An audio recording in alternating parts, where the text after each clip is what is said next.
जनसंख्या के हिसाब से गांव के नाम भी धीरे धीरे बदलते जा रहे हैं। जैसे मेरे पीछे आप बनभावा गांव देख रहे हैं, उसके बगल में मस्तान चौक हो गया है। लोगों का आरोप है कि इस तरीके से धीरे धीरे टोले मोहल्ले और सारे गांव के नाम तब्दील होते जाते हैं। और कई बार तो ऐसा भी देखा गया है जब गांव हिंदुओं का हो लेकिन उसमें कोई हिंदू नजर आपको नहीं आएगा। कहने का मतलब उसमें सिर्फ और सिर्फ अल्पसंख्यक ही नजर आएंगे। डेमोग्राफी बदलने के साथ साथ कई सारी चीजें बदल रही हैं, उसका एक उदाहरण यह भी है। इस पूरे इलाके में यदि आप वोटर लिस्ट को देखेंगे तो कई सारी ऐसी खामियां नजर आएंगी जिससे आपको लगेगा कि आखिरकार यहाँ पे कुछ ऐसे लोग हैं जिनका वोटर लिस्ट में नाम आया कहाँ से।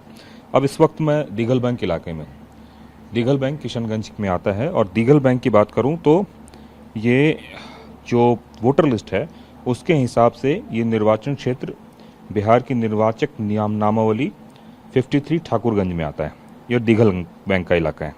अब इसमें जिस घर पे मैं मौजूद हूँ, इस घर का यहाँ पे निर्वाचक का नाम सुखदेव प्रसाद गणेश, पिता ब्रह्मलाल गणेश, गृह संख्या 11, उम्र 46, पुरुष। अब हमारे साथ बैठे हुए हैं सुखदेव प्रसाद गणेश। आप इसी यहाँ रहते हैं?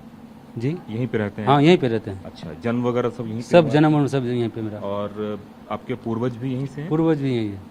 आपके ही नाम पे इस यहाँ पे लिखा हुआ है, जो दूसरा नाम है, एक रुखसाना खातून का नाम लिखा हुआ है जी, दूसरा रवीना खातून का नाम लिखा हुआ है, और रुखसाना खातून का 2 बार नाम लिखा हुआ है। तो ये क्या, ये तीनों लोग आप ही के घर में हैं? सर हम एक तो गणेश परिवार से हैं। आई रुखसाना खातून इसमें कहाँ से आ गया? अच्छा, हाँ, है? हाँ, हम गणेश परिवार, सुखदेव प्रसाद गणेश, आप बता रहे हैं रुखसाना खातून। तो आप समाज को पूछिए, आज से 50 साल पहले का जो हम लोग यहाँ के जो बूढ़ा बुजुर्ग है उसको पूछिए आप कि ये कहाँ से जुड़ गया ये हमारा 11 नंबर में। ये तो मेरा कोई आज तक जानते नहीं, नाम भी नहीं हमको पता है कहाँ का ये वासी है। अब आपको दिखाना चाहूँगा कि ये देखिए, इसमें पूरा गणेश परिवार का जिक्र है जी, लेकिन बीच में रवीना खातून, रुखसाना खातून, और रुखसाना खातून का 2 नाम है। एक रुखसाना खातून है जिनके पति का नाम मोहम्मद हबीसुर रहमान है, और दूसरे रुखसाना खातून है जिनके पति का नाम मोहम्मद अब्दुल है। दोनों का फोटो भी अलग अलग है। देख रहे हैं सर। तो ये कौन लोग हैं, कहाँ से आए हैं, कोई जानकारी? आज तक तो हम आज पहली बार देख रहे हैं आपका ये वोटर निकाले आप, तभी आज हमको पता चला कि इसमें नाम जुड़ा हुआ है, जबकि पता नहीं था। वरना हमको कुछ पता नहीं था। आज आप लोग का माध्यम से पता चला कि ये रुखसाना खातून और कौन कौन जो खातून है। यही जो 3 नाम है, इन तीनों नामों का जो परिचय है वो कहाँ से आए हैं, कब आए हैं, किसी को पता नहीं है। लेकिन बड़ा सवाल ये है कि जो लोकतांत्रिक व्यवस्था है उस व्यवस्था में वोटर लिस्ट का सबसे अहम योगदान है, और इस वोटर लिस्ट के हिसाब से ये तीनों नाम इस घर में मौजूद हैं। लेकिन जब हम इस घर पे पहुंचे हैं तो यहाँ से ये तीनों नाम गायब हैं। ये बताता है कि आखिरकार जो ये अल्पसंख्यक समाज के लोग हैं, ये कौन लोग हैं, कहाँ से आए हैं। और पूरे इलाके में जब वोटिंग होती है तो फिर ये लोग सामने होते हैं, लेकिन वोटिंग के पहले अगर घर पे जाइए तो आपको कोई नज़र नहीं आएगा जी। यहीं से कहानी शुरू होती है कि आखिरकार ये लोग हैं कौन। इस इलाके में बांग्लादेशियों का भी प्रभुत्व है क्या? बांग्लादेशी तो सर ये अब तो ऐसे तो हमको आइए क्या शेरशाहवादी लोग तो बहुत दिन से रह रहे हैं। अच्छा, लेकिन बांग्लादेशी के बारे में हमको पता नहीं है, उनको ये छानबीन करने के भी पता चलेगा जी। वैसे तो यहाँ पर शेरशाहवादी लोग जी हम लोग का, हम बचपन से हम देख रहे हैं कि शेरशाहवादी लोग यहाँ पे है, मतलब पिछले 25, 30, 40 साल। हाँ जी जी जी, 40 साल से देख रहे हैं कि यहाँ पर शेरशाहवादी लोग है। आसपास हम लोग पड़ोसी भी है। लेकिन भी बाहर से आया था वो लोग? हाँ, वो लोग तो वहाँ कहाँ उधर कटिहार उधर से कहाँ से आया था। हाँ, अब यहाँ पे संख्या बढ़ती जा रही है उनकी? बढ़ते जा रहे सर शेरशाहवादियों की। जी जी। मतलब आप जिस समय पैदा हुए थे, जब आप होश में तो वहाँ पर एक दो घर था सिर्फ। मेरा पिताजी जमीन बेचे थे यहाँ पे बगल में, तो वही लोग खरीदे थे। तो 1-2 घर बैठे, और उसके बाद तो बढ़ते गए। हम लोग को यहाँ पर पूरा समाज ही बन गया, पूरा गांव ही बन गया है। अब उनका पूरा गांव बन गया सर, और वो आपके समाज के हिस्सा होगा। लेकिन ये सर, ये जो आप कौन खातून बोल रहे हैं, रुखसाना खातून, तो इसको आज तक हम पहचानते भी नहीं और ना जानते हैं उसको। अब ये देखिए, ये जो नाम है यहाँ पे रुखसाना खातून, बड़ा अजीब है कि अजीब सर, आपको तो पता चलना चाहिए कि अजीब। यहाँ सुखदेव प्रसाद गणेश, आप कह रहे हैं रुखसाना खातून, इसमें टच हो गया तो इसमें बात ही सुनते ही अजीब लग रहा है हमको। तो ये स्थिति है किशनगंज में। और सबसे मज़ेदार बात यह है कि अगर आप फिजिकल वेरिफिकेशन करेंगे तो कई सारी ऐसी चीज़ें हैं जो आपको नहीं मिलेंगी और जो यहाँ पे वोटर लिस्ट में दिख रही है। कैमरामैन अशोक के साथ कुमार कुंदन, TV9 भारतवर्ष, दीघलगंज, किशनगंज। दिघल बैंक इलाके में ही हम एक दूसरे वोटर लिस्ट को चेक कर रहे हैं और उसमें लिखा हुआ है निर्वाचन क्षेत्र 53 ठाकुरगंज। अब एक बात बताइए, आपका नाम यहाँ पे दीपक कुमार जी, और आप जी दीपक कुमार जी, मूलिया देवी मेरी पत्नी का नाम। अच्छा, दीपक कुमार 121 नंबर में आपका है। जी। और ये जो बगल में इकरामुल हक का नाम लिखा हुआ है, क्या जी। आप इकरामुल हक को जानते हैं? नहीं सर, नहीं जानते इनको। फोटो से जानते हैं? हो सके नाम से ना जानते हो, फोटो नहीं से? नहीं पहचान रहे सर, फोटो से भी नहीं पहचान रहे हैं? मेरे यहाँ का है ही नहीं वो। अच्छा, इकरामुल हक आपके यहाँ का नहीं है? नहीं सर। मैं फिर एक बार दोहराना चाहूंगा, ये दीपक सिंह हैं और इनके बगल में ये इकरामुल हक है। इकरामुल हक, दीपक सिंह दोनों एक ही मकान में बताया जा रहा है।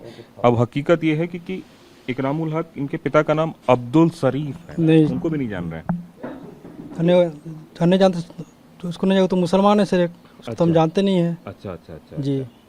क्या ऐसे भी लोग हैं जिनका नाम इस तरह से जुड़ गया है इस इलाके में? और कहाँ से आए हैं ये लोग, कुछ पता है? ये तो नहीं पता सर, ये तो बाहर का ही होगा। इस इलाके में शेरशाहबादी लोग हैं बड़ी जी तादाद में? जी, बहुत ज्यादा से हैं। अच्छा, कहाँ से वो लोग आए हैं उसके बारे में कोई जानकारी? ये तो कोई बांग्लादेश से है, कोई किस और कोई कटिहार से है, कोई कहीं से है। जी। और इनकी संख्या बढ़ रही है इस जी इलाके में? जी। जो भारतीय मुसलमान है उनसे ज्यादा बढ़ रही है या कम बढ़ रही है? ज्यादा है सर। ज्यादा है। जी। तो ये जो वोटर लिस्ट है, इसके माध्यम से मैं फिर बताना चाहता हूँ कि किस तरीके से यहाँ पे वोटर लिस्ट में जो हिंदू लोग हैं उनके नामों के साथ साथ, उनके घरों के साथ साथ जो मुस्लिम नाम है उसको जोड़ा जा रहा है। और जब तहकीकात की जा रही है तो पता चल रहा है कि उस घर पे ऐसा कोई नाम का शख्स मौजूद ही नहीं है। सीमांचल क्षेत्र की बात करें तो इस क्षेत्र में बड़ी संख्या में कुछ ऐसी आबादी आई है जिस आबादी को लेकर लोग कई तरह के सवाल भी खड़े कर रहे हैं। हमारे साथ पूर्व विधायक यहाँ से मौजूद है। मैम, एक बात बताएं कि डेमोग्राफी की बात करें तो इस इलाके की डेमोग्राफी कितनी बदली है हाल के वर्षों में? देखिए, ये एक समय की बात है जब यहाँ पे सीमांचल के गांधी नाम से एक नेता जाने जाते थे। उसी समय से ये बाहर से वो लाके लोगों को, वोटरों को यहाँ बसाना शुरू कर दिए थे। और यहाँ काफी हद तक आपको बांग्लादेश से सटी हुई है, नेपाल से सटी हुई है, बाहर से ढेर सारे वोटर्स यहाँ पे आते हैं और वोट गिरा के चले जाते हैं, अवैध रूप से यहाँ पे रहते हैं। यहाँ पे इसको कहीं तो रहा है। मैम, तो इसका कैसे, इन लोगों का कैसे आना जाना होता है? प्रश्रय कौन देता है इनको? प्रश्रय कौन देगा? जो मानते हैं, जिनको उनके वोटों से जरूरत है, जो जिनको सरकार बनानी है, वही लोग प्रश्रय देते हैं। दूसरा कोई प्रश्रय तो देता नहीं है। क्या वो यहाँ की अर्थव्यवस्था को भी अब प्रभावित करने लगे हैं? सरकार की जो भी आपको लाभ आती है तो यहाँ के लोगों के लिए है। वो किसी भी तरह से यहाँ का आधार कार्ड बना लिए हैं, राशन कार्ड बना लिए हैं, आपको बास्केट पर्चा बना लिए हैं, जो शुरू से होते आया है। आज का कोई 1-2 दिन का बात तो है नहीं कि 1-2 दिन में ये हो गया और लाभ ले रहे हैं। ये बहुत पुराने समय से ये साजिश चलती आ रही है। सीमावर्ती का इलाका है और यहाँ पे उस साजिश के तहत हम लोगों का जो भी गरीबों का हकमारी तो होती है, इसमें कहीं दो राय नहीं है। मैम, एक बात बताएं कि इस पूरे इलाके में रेजिडेंशियल सर्टिफिकेट बनाने को लेकर बड़ी संख्या में लोगों ने आवेदन किया और ऐसा बताया जाता है कि कई सारे ऐसे प्रखंड हैं जिन प्रखंडों में इनकी बहुतायता है, वहाँ के लोगों ने सबसे ज़्यादा जो है इस तरह से अप्लाई किया। तो आपको लगता है कि एक कवायद है कि कहीं मेरी नागरिकता न चली जाए कागज़ पे, उसको बचाने के लिए लोग इस तरह की मुहिम कर रहे हैं? देखिए, अभी जिस तरह से वोटर कार्ड का पुनरीक्षण हो रही है, उसमें जो कागजात मांगी जा रही है, काफी हद तक तो अवैध रूप से तो लोग यहाँ पे वोटर बने हुए थे ही बहुत पहले से। और उनको ये डर सता रहा है कि अब हम लोगों का कहीं वोटर लिस्ट से नाम नहीं कट जाए, मेरा यहाँ से नागरिकता नहीं चली जाए। और बहुत हद तक दोहरी नागरिकता के तहत भी लोग हैं। बहुत ऐसे लोग हैं जिनके इधर भी नाम है और उधर भी नाम है और दोनों तरफ लाभ भी ले रहे हैं। तो ऐसे लोगों को काट के हटा देना ही उचित होगा। और सरकार का ये जो पुनरीक्षण जो कार्यक्रम चल रही है, इसका हम लोग तहे दिल से स्वागत करते हैं और ये कार्य होनी चाहिए, बहुत पहले हो जानी चाहिए थे, विलम्ब हुई है लेकिन स्वागत योग है। मैम, यहाँ पे 2 तरह के लोग रहते हैं। एक तो हिंदुस्तानी मुसलमान जो कि बहुत वर्षों से यहाँ पे रहते आए हैं, दूसरे ऐसे मुसलमान जो विदेश से आए हैं। तो क्या आपको लगता है कि सीमांचल इलाके में देसी मुसलमानों से ज्यादा विदेशी मुसलमानों की संख्या हो गई है? देखिए, ये तो सरकारी आंकड़े हैं, सरकार के पास आंकड़े हैं, ये वो सरकार बता सकेंगे। इस पे मैं क्या बता सकूंगी या कोई भी नहीं बता सकेगा। लेकिन हम लोगों को किसी से बैर नहीं। हम लोग जो हिंदुस्तानी हैं वो हमारे परिवार के लोग हैं, उनको अधिकार है, वो हक से रहें, लेकिन बाहरी यहाँ पे घुसपैठिया ना आए, बस यही प्रयास होनी चाहिए। और मैं उनसे भी यही आग्रह करूंगी, उस समुदाय के लोगों से भी, कि आप बाहरी को प्रश्रय मत दीजिए, घर को हमारे गंदा कर रहे हो और गंदा हो रहा है। बता रहे हैं कि बांग्लादेश और मुर्शिदाबाद और मालदा के इलाके से बड़ी तादाद में शाहबादी लोग जो हैं यहाँ पे आए और कई सारे इलाकों में किशनगंज, अररिया, कटिहार, पूर्णिया को एक तरह से अपना आश्रय स्थल बना लिया है। ये बहुत पुरानी बात है, बहुत दिनों से ये साजिश चलती आई है, एक दिन दो दिन में ये नहीं होता है। बहुत पुराने समय से, जिस समय कांग्रेस की सरकार थी यहाँ पे और विपक्षियों की सरकार थी, उस समय से ये साजिश चलती आई, एका दुका, क्योंकि एक ही रात में ढेर सारे लोग एक जगह आके नहीं बस सकते।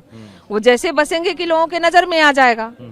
दो चार करते ये धीरे धीरे बहुत बड़ा जमात हो गया। अब इसको अगर मानते हैं सरकार के द्वारा अगर छांट के निकाला जा रहा है, भाई हम तो यही आग्रह करेंगे इधर के लोगों से भी और विदेशी लोगों से भी, कि आप जहाँ के हो वहाँ ही हक लो, वहाँ ही अपना आशियाना बनाओ। क्यों दूसरे के हकमारी कर रहे हो, क्यों दूसरे के यहाँ जबरदस्ती आधार कार्ड वगैरह भी ये लोग आराम से बना लेते हैं?